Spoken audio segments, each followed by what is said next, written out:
soit sur vous, les Gaulois et les Gauloises. Alors, une petite vidéo pour parler des hauts et des bas de la vie. En fait, dans la vie, il y a des hauts, il y a des bas. C'est un fait incontournable. Après, certaines personnes sont plus stables que d'autres et réussissent à... Certaines rares personnes réussissent à avoir une humeur à peu près égale. Mais enfin, la règle générale, c'est qu'on a des hauts et des bas. Des hauts qui correspondent à la fois à de la bonne humeur, mais aussi à une situation favorable. Il y a de l'argent, il y a des amis, il y a des projets, enfin tout va bien. Et puis des bas qui correspondent à des moments où on n'a pas le moral et ou des moments où objectivement ça va mal aussi. Donc un haut, c'est n'importe quoi qui nous fait nous sentir bien, soit un état interne de bien-être, soit une situation où on peut considérer que l'on a de la chance, et inversement, un bas, c'est un moment où on n'a pas le moral et où on a une situation qui est objectivement difficile. Et en fait, dans les hauts, il est important de se souvenir qu'il y a eu des bas et qu'il y en aura encore, et dans les bas, il est important de se souvenir qu'il y a eu des hauts et qu'il y en aura d'autres encore. Et que ce soit dans un haut ou dans un bas, le plus important, c'est de garder à l'esprit que on va mourir. On va tous mourir, et les bas ne durent pas, parce qu'au bout des bas, il y aura des hauts, et puis il y aura aussi la mort, et au bout des hauts, il y aura des bas, et puis il y aura aussi la mort. Donc heureux ou malheureux, on va mourir. Riche ou pauvre, on va mourir. Raté ou successful, quoi, raté ou gagnant, on va mourir. Donc l'essentiel finalement, c'est de s'en souvenir tout le temps, parce que c'est vraiment ça finalement le cadre de notre vie. Et quand on l'oublie, c'est qu'on a le nez collé sur un détail. Si on veut garder vraiment une vision juste, il faut garder la vision générale. Et la vision générale, c'est que tous nos chagrins vont se terminer, soit parce qu'on sera heureux, soit parce qu'on sera mort. Et tous nos bonheurs vont se terminer aussi, soit parce qu'on sera malheureux, soit parce qu'on sera mort. Et au final, de toutes ces oscillations, de tous ces hauts, de tous ces bas, de toute façon, on va tous y passer. On va tous sortir de cette vie pour rejoindre notre Créateur et une existence beaucoup plus durable en enfer ou au paradis. Et c'est ça en fait l'essentiel. Si on garde vraiment ça devant les yeux, les tracas, les soucis perdent de leur importance et on ne se laisse pas non plus griser totalement par le bonheur. Griserie problématique puisqu'elle peut mener à l'orgueil. Quand on se sent un peu trop protégé et béni, on peut tomber dans l'orgueil, ce qui est aussi un problème. Donc il est important de garder cette vision très très large qui nous permet de toujours avoir le bord, le cadre en tête. On se bouge, on se remue, on fait plein de trucs ou on essaye, mais tout ça, ça nous fait pas sortir du cadre défini par Dieu. Ce cadre, c'est au départ la naissance et à la fin la mort.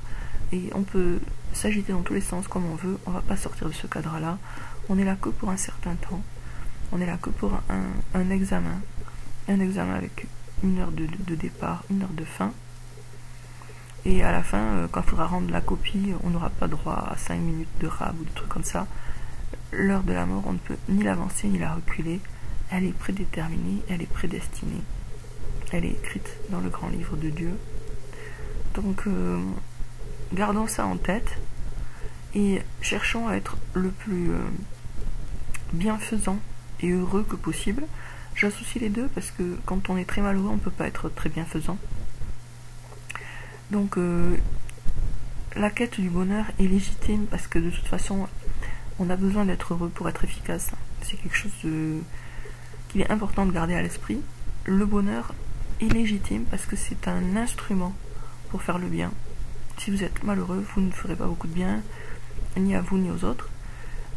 Si vous êtes heureux, vous avez les moyens psychologiques déjà de répandre le bonheur autour de vous. Donc il est important de considérer que le bonheur a de la valeur en soi et qu'il est nécessaire et légitime de le poursuivre, mais pas de le poursuivre comme si c'était un bonbon extérieur, le poursuivre dans sa propre âme, parce que c'est dans notre âme qu'il se trouve Et donc c'est là qu'on doit chercher à le faire éclore d'ailleurs, plutôt que de le poursuivre.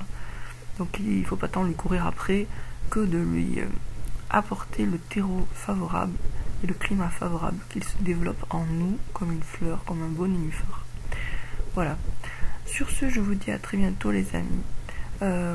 C'est pas parce que le monde est devenu fou et qu'on vit dans une dictature sataniste de que on doit se laisser plomber le moral ou démoraliser. On a les moyens en nous-mêmes d'être heureux malgré tout et d'apporter du bonheur autour de nous. Et les gens en ont particulièrement besoin parce que dans ce climat de stress et d'angoisse générale, les personnes qui, comme nous, savent que le virus n'existe pas, que on est juste soumis à une propagande intense, mais ce n'est jamais qu'une propagande, finalement, même si on peut être stressé par la suite, c'est sûr, mais quelque part dans le présent même, on a finalement plus d'armes psychologiques que les autres. Les moutons qui subissent la propagande de plein fouet, qui n'ont aucun recul, eux c'est normal qu'ils aient le moral dans les chaussettes, mais nous qui savons quand même que voilà, on n'est pas en danger, en tout cas pas immédiat, en tout cas pas dans notre santé physique, on a quand même normalement des armes pour être un peu plus joyeux que les autres, quoi. Et donc il faut qu'on essaie de tirer tout le monde vers le haut par une attitude constructive et positive, même si c'est pas toujours facile, je suis d'accord. Voilà, sur ce, je vous dis à très bientôt les amis, pour une prochaine vidéo. Soyons forts, soyons fortes, soyons joyeux, soyons heureux, autant que nous sommes capables de l'être. Soyons aussi reconnaissants à Dieu qui a fait de nous des croyants. Et ça, mine de rien ou de quelque chose, c'est le plus grand cadeau qu'il puisse nous faire, et il nous l'a fait. La foi, c'est le trésor le plus précieux qu'il existe sur terre, c'est la foi. Avoir foi en Dieu, avoir confiance en Dieu, c'est tellement précieux.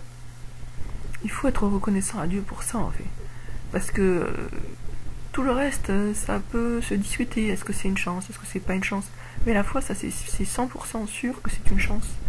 Donc quand on a la foi, il faut remercier Dieu pour ce cadeau d'une valeur inestimable, ce cadeau qui va nous ouvrir les portes du paradis, Inch'Allah. À bientôt les amis.